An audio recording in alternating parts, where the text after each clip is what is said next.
The great time management specialist Alex McKenzie once said that action without thinking is the cause of every failure. Action without thinking is the cause of every failure, which means, obviously, that action preceded by excellent thinking is the cause of every great success. In this session, we're going to paraphrase that. We say action without planning is the cause of every failure, because planning is really the detailed form of thinking on paper. Today we're going to talk about personal sales planning, and we're going to show you some techniques and methods that you can use to dramatically increase the speed at which you achieve your sales goals. Here's the first and most important point of all, is that you are in business for yourself. From the minute that you begin selling, no matter how many other companies you work for or who signs your paycheck, you're actually in your own personal sales business. You are judged or rated or rewarded on the basis of the success of your business. You know, they did a study with Dun & Bradstreet over the years to find out why companies succeed and why companies fail. And you know what their conclusion was? Is that companies succeed because of high sales. Companies succeed or fail because of low sales. Your personal business is the same. You succeed because of high sales and you have problems because of low sales. So let's start off with the most important breakthrough that's taken place in the last couple of decades is seeing yourself as self-employed, seeing yourself as the president of your own personal professional sales corporation. Seeing yourself as completely in charge of your own life. You see, the biggest mistake you can ever make is this. The biggest mistake you can ever make is to ever think that you work for anyone else but yourself. We're brought up in our society, if we're not careful, to think of ourselves as employees. We think of ourselves as people who go somewhere and they give us a place to stay and they give us a paycheck and they give us medical benefits and pension and vacations and so on. If we're not very careful, we start to see ourselves as passive agents, kind of the recipients of the decisions and actions of others. But the turning point that's taking place now is that really excellent people in every field are beginning to see themselves as self-employed. Do you know the top 3% of people by survey, the top 3% see themselves as self-employed. No matter who signs their paycheck, they see themselves as presidents of their own lives. In selling, as the head of your own personal sales corporation, you are the president of your own life. You're the president of your own career. And why? It's because you're always free to choose. You are where you are and what you are because you've decided to be there. You're where you are and what you are because you've decided to be there. In fact, over the long term, you even determine your own income.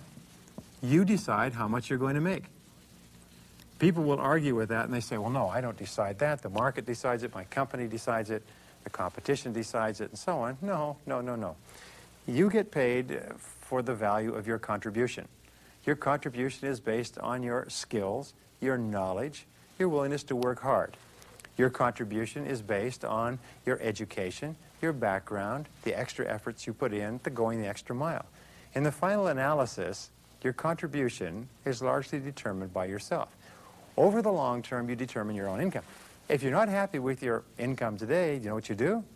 You look around you and you find someone else who's earning more than you are, and you find out what they're doing, and you do more of the same things. In selling, there are always people who are making 2, 3, 4, 5 times as much as other people selling the same product in the same market to the same people under the same conditions. The question is, do you want to be one of the people at the top or one of the people at the bottom? You are your own boss. You are the boss. In fact, we say that if you want an increase in pay, go to the nearest mirror and negotiate with your boss, because that's the person who decides how much you earn. The key question is always this, and it's never been changed. The key question is, how badly do you want it? The only limitation on what you can accomplish is your desires for what you can accomplish. If you want it badly enough, you can have it. And you know how you can tell if you want it badly enough? It's real simple in any area of life. Just look at what you do.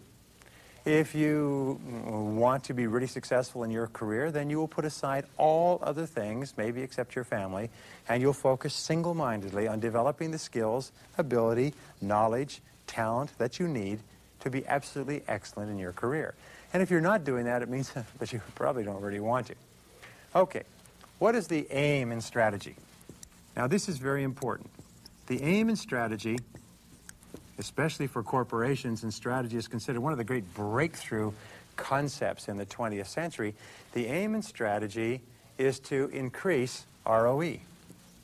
It's to increase return on equity.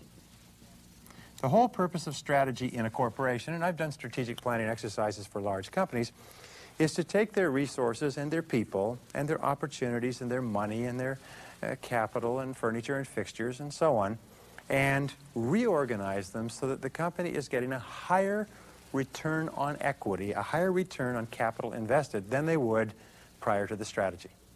The whole purpose of strategy is to bring about a situation or a condition where the company is actually doing better and realizing greater rewards than they would have without the strategy.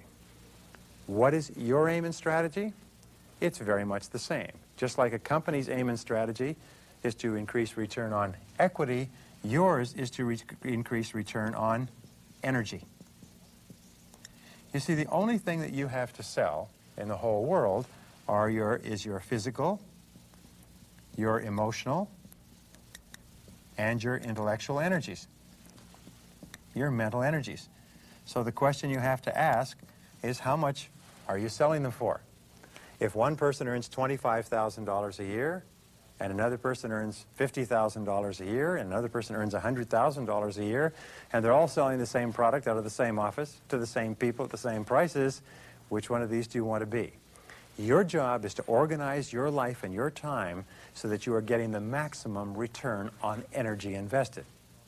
My friend Ken Blanchard calls it return on life, getting the maximum return on your life. If you're going to work 8 or 10 hours a day, if you're going to work for 30 or 40 or 45 years, you might as well get paid at the very, very top of your field. So, what do we know about successful individuals?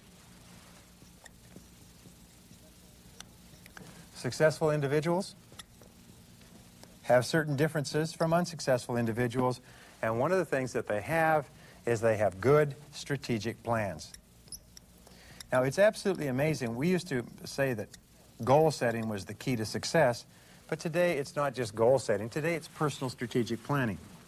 With a good strategic plan, you have your whole life organized.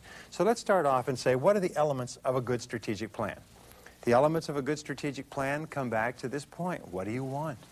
What do you really want? What do you really, really want in life? Remember, your sales work, no matter how good you are at it or poor, no matter how much you love it or how much you put into it, your sales work is a vehicle to get you from where you are to where you want to go. Your sales work is a tool. Your sales work is a means to an end. It's not the end itself. So, the more clear you are about your goals, what you want to accomplish with your activities, with your investment of physical energy, mental energy, emotional energy, the more clear you are, the more motivated you'll be, the more focused you'll be, the more momentum you'll have, the more you'll accomplish. So let's look at this. What are your goals in selling, in personal strategic planning, in personal sales planning? Well, let me give you a suggestion of what your goals should be. Number one, top of the list, is financial independence. Financial independence. You know, there's a saying that those who do not plan for the future cannot have one. Financial independence means that you want to be able to accumulate enough money so that you don't worry about money. You have to decide what that amount is. You have to decide how much you want to be worth. How much you want to be worth when you quit working. I have some friends, by the way, who are retiring now at the age of 55 and 52 and 58. And you say, well, how could that be that they could retire? It's very easy, because about 25 years ago they made a plan that they were going to bring their net worth and their cash flow up to this point, and at that point they wouldn't ever have to work again. Well, whatever your goal is, and let's say that you want to accumulate a net worth of $1 million, and in the United States today, about 1% or more of the population have a net worth of $1 million. Let's say you want to have a net worth of $1 million and you want to have a cash flow per year of $75,000 to $100,000 so you can retire. So here's the question, why don't you have it already? If you want to be a millionaire, why aren't you? If you want to be financially independent, why aren't you today? Now, there's two reasons why you don't have financial independence. One is you don't make enough, and the other is that you spend it all. And sometimes the two come together. You don't make enough and you spend it all. Sometimes you make plenty of money, but you spend it all as well. So the key to financial independence has always been the same. First of all, work on yourself so you become very good at what you do. And second of all, get your income up to the point where you can enjoy a very nice living, and then save 10, 20, 30% of it every single month and put it away so that you can eventually become financially independent. I have news for you. You're not going to win the lottery. If you're going to become financially independent, it's going to be because of what you do every day, every week, every month. And here's your second goal. Your second goal should be to be in the top 10% in your field. Of course, if you get into the top 10%, this is what's going to enable you to achieve financial independence. Top 10 to 20% in your field earned substantially more than the people at the bottom. So your job is to get into the top 10%, and that must be part of your strategic planning as well. Now here's the third goal that you should have, and that's to increase your sales every year. Increase your sales every year by 25%. See, you know, we have a basic rule that in selling is if you're not committed to getting better, you're actually unconsciously committed to getting worse. People don't stay the same. So we find that people who actually increase their income make plans to increase their income. They set a target goal to increase their sales of their own personal corporation by 25 to 30% a year. Sometimes you'll exceed that. Sometimes you'll do more, sometimes you'll do less. But the critical thing is this, is what do you have to do to get your income up by 25% a year? And some people say, well, it's too much, I can't possibly do it. Let me give you a very simple point. Is that if you increase your performance, productivity, and output by listening to tapes, watching this program and taking notes, by reading books, and practicing by 1/2% per week, which is pretty small, it'll translate into 2% a month. It'll translate into 26% per annum. You can become 26% per annum more productive just by working on yourself for an hour, hour and a half each day. Just by investing a little bit of time in yourself and getting a little bit better. Just in working a little bit more, starting a little bit earlier, working a little harder, staying a little later, you can be 0.5% more productive every single week, 2% per month, 26% per annum, etc., etc., etc. So it's not an impossible thing to do. Once you decide to do it, write it down, make a plan, and get started on your plan. Now, here's the fourth point.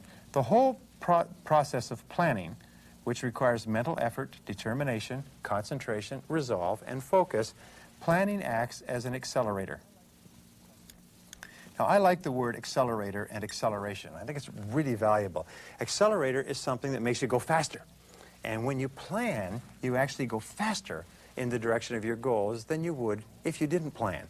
Planning also builds up your desire, because the more you plan it, the more you have a tendency to want it. It also builds up your belief, because the more you plan it, the more you see that it's possible for you. It also builds up your motivation, because as you see yourself moving and following your plan step at a time, remember, each step that you take towards your goal, and you can see the progress that you're making, that you're getting just a little bit better, motivates you and stimulates you. It actually impels you internally. So instead of somebody else on the outside having to motivate you, the very act that you're moving toward fulfilling your plan accelerates you, motivates you, builds your desire and conviction. And that's why they say nothing succeeds like success. Because as you succeed, you become more positive. As you become more positive, you succeed even more, and so on. Now here's the fifth thing that planning does, strategic planning does, is it increases the slope on your success curve. Now this is one of the most important things I've learned in years. Now a slope, if you know anything about statistics or mathematics, on a curve or on a success chart is simply this. Let me give you an example. Let's imagine that this is a box of your life and work. And this is the amount of money that you make at the top of the box. This is 0 down here, and this is time over here. So let's say we have a series of years. Now let's say that you just go to work each day, you do what's expected of you, a little bit more, a little bit less, nothing else. Over time, if you're fortunate, your income will increase as the result of experience. It'll go from wherever it is, it'll go up. Your income over the course of your lifetime has probably doubled and tripled from the first minimum wage job that you took. Your job, however, with additional knowledge, skill, planning, determination, is to increase the slope on your curve. So with knowledge plus skill plus planning to increase the knowledge and skill, you make this much more money than you would have made if you had just simply increased your experience. Your job is to increase the slope. Everything that you do that enables you to work better, that enables you to learn more, to get smarter, to be more effective, to waste less time, to focus on higher value tasks, to get the highest return on your energy, increases the slope on your curve. It shortens the amount of time, in fact, it shortens the amount of years that it takes you to get to the same income. We see people all the time who will take 10 years to get to an income that someone else got or arrived at in 5 years. You know what this means? It means that that person, by not making the extra efforts, has added 5 years to their life, or has cost them 5 years. That is absolutely unacceptable. So therefore, by planning, you can increase the slope on your curve. You can get to where you want to go faster, get your income up faster. You can achieve your income goals and your savings goals faster. You can achieve financial independence. You can get to the top 10% of your field. You can increase your sales by 25%. You can accelerate yourself in every area of your life. Okay, here's the basic planning model. We call this the strategic planning model, but we'll call it a sales planning model as well. And it's a very simple model that you can use in everything that you do. It's called the GOSPA model. G-O-S-P-A, GOSPA. And it stands for 5 words. The first is the word goals. Now, goals are long-term targets. They can be 1, 2, 3 years. They can be annual income goals. They can be financial accumulation goals. You can look upon goals as the top of the ladder. Imagine that there's a ladder up to your, and up here is you have your goals. Goals are where you want to end up at the end of all your efforts. Now, the second part of the model is objectives. Now, your objectives are the things that you have to do in order to achieve your goals. Remember, the more you break it down and think, the more effective you will be. These are your short-term steps. You could even call them rungs on the ladder. These are the things that you have to do. Now, some objectives can be done sequentially. Like steps on a ladder, you have to do one at a time.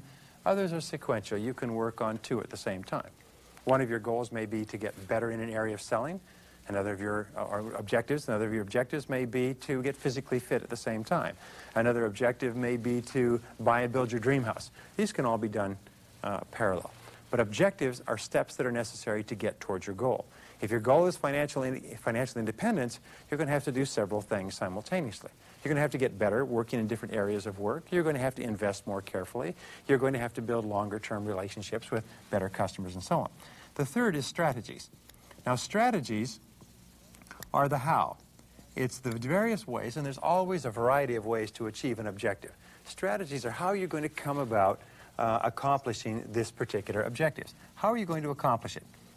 And sometimes you'll find that you have a lot of frustration. The frustration is caused because you're working on an objective, but your strategy is incorrect. Whenever you run up against a wall, have the courage to review your strategy. What am I trying to do? How am I trying to do it? Could there be a better way? Now, the fourth letter in the GOSPA formula is plans. Now, plans are lists of activities. You know, one of the most powerful things that you can do to dramatically increase your motivation is sit down and write a list of 20 things that you can do right now to start moving you toward the fulfillment of a strategy or the achievement of an objective. A plan, a list of all of the activities, is a powerful motivator because it gives you a sense of what to do and when to do it. And finally, A stands for activities, and these are things that you do on a daily basis. These are specific responsibilities. They're measurable and they're time-bounded. They're also organized by priority. So these are the keys, the GOSPA model. You need goals, long-term. You need objectives, the steps on the staircase. You need strategies, which is how you're going to achieve those objectives. You need plans to fulfill the strategies and realize the strategies. And you need activities on a day-to-day basis. And remember this, there's something called the momentum principle of success. And the momentum principle says that the more you work towards your goals, the more momentum you develop. And as long as you keep on working on those goals, the greater momentum you have. And you keep up the momentum, because if you ever lose the momentum, sometimes it's very hard to get started up again, like getting back to work after a vacation. Well, now let's look at the starting point. And your starting point has to be your income and sales goals. Your income and sales goals act as the organizing principle for all of your sales planning activities. So number one, what is your annual income goal? Here's what we have found. Whoops, annual income goal. Here's what we have found, is that people who have very, very clear annual income goals are much more likely to accomplish them and much more motivated than people who don't know how much they're going to earn in the course of a year and just hope and pray at every paycheck. So how much do you want to make this year? Whatever you made last year, set a goal to increase it by 25%. If you made $40,000, set a goal to make $50,000, and so on. But what's your annual income goal? Write it down. Let's say that your annual income goal, for the sake of this exercise, is $50,000. For some of you, that would be an increase. For some, that would be a decrease. But there's an enormous number of people making $50,000 a year, so it might as well be you. Second is, what is your annual sales goal? In other words, based on your system of remuneration, how much are you going to have to sell in a given year in order to make $50,000? Well, let's again use an example for the purpose of this exercise. Let's say you get 5% commission overall in terms of salary, bonus, commission, end of the year, and so on. So let's say you have to sell $1 million worth of your product in order to make $50,000. So then third way of planning is, say, how much do you have to make per month? And you divide your year by 12. How much do you have to make per week? And you divide your year by, say, 50, the number of weeks you intend to use. And how much do you have to make per day? And you divide your year by the number of days that you have to make. So here's an exercise. Let us say you want to make $50,000 next year. Well, you divide $50,000 by the number of days that you work. You work 250 days. Well, that works out to about $200 a day. You divide $200 by the number of hours that you work, which is 8, and that works out to about $25 per hour. Now, here's the point. From this moment onward, your job is to do $25 per hour work. From this moment onward, you must not drop off your dry cleaning, pick up your laundry, phone your friends at home, go for long lunches and workouts and so on. From now on, you must, for 8 hours every single day, work and do things that pay $25 an hour. Here's an exercise. Ask yourself, would I pay somebody else $25 an hour to do what I'm doing right now? Would I take $25 out of my kid's piggy bank and give it to someone else to do what I'm doing right now? You cannot shuffle your business cards, make your own photocopies, file your own stuff, drop off your dry cleaning, because nobody pays $25 an hour for that. And if you want to make $50,000 a year, you've got to do $25 an hour work. If you want to make $50,000 a year, or I'm sorry, you want to make $100,000 a year, you've got to do $50 an hour work and so on. But you must discipline yourself to do the work that pays the kind of money that you want to make. Okay, what are the things that we do to earn $25 or $50 or $100 per hour? Here's an important point. Whatever you do, you cannot control your sales. The only thing that you can control is your activities.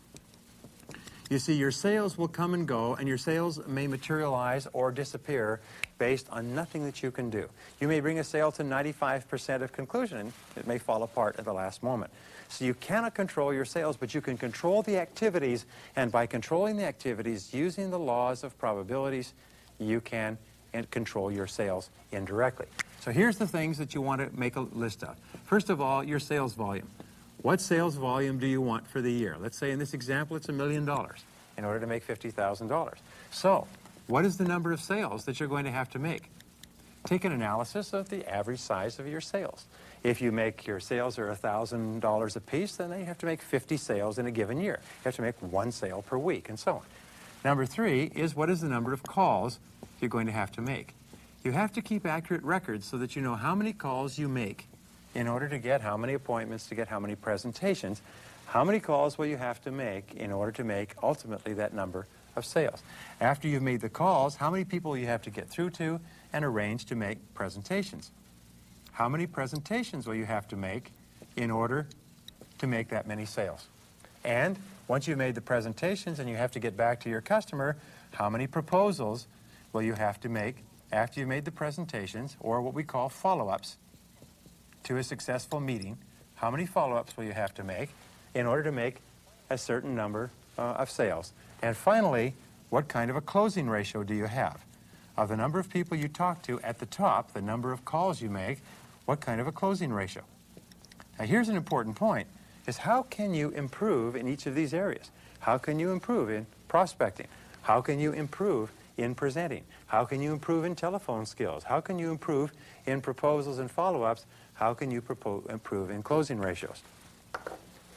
In the final analysis, personal sales planning comes from you're looking upon yourself as a do-it-to-yourself project. It comes from you looking upon yourself as a person who is in business for themselves and performing the functions of prospecting, getting appointments, establishing rapport, making presentations, overcoming objections, closing orders, and managing yourself personally. Your job as a professional in selling is to plan every aspect of your company, to make yourself a do-it-to-yourself project, to commit to being in the top 10%, to commit to being the best, to commit to achieving all of your goals and using sales and the process of sales planning as a vehicle to get you from where you are to where you want to go.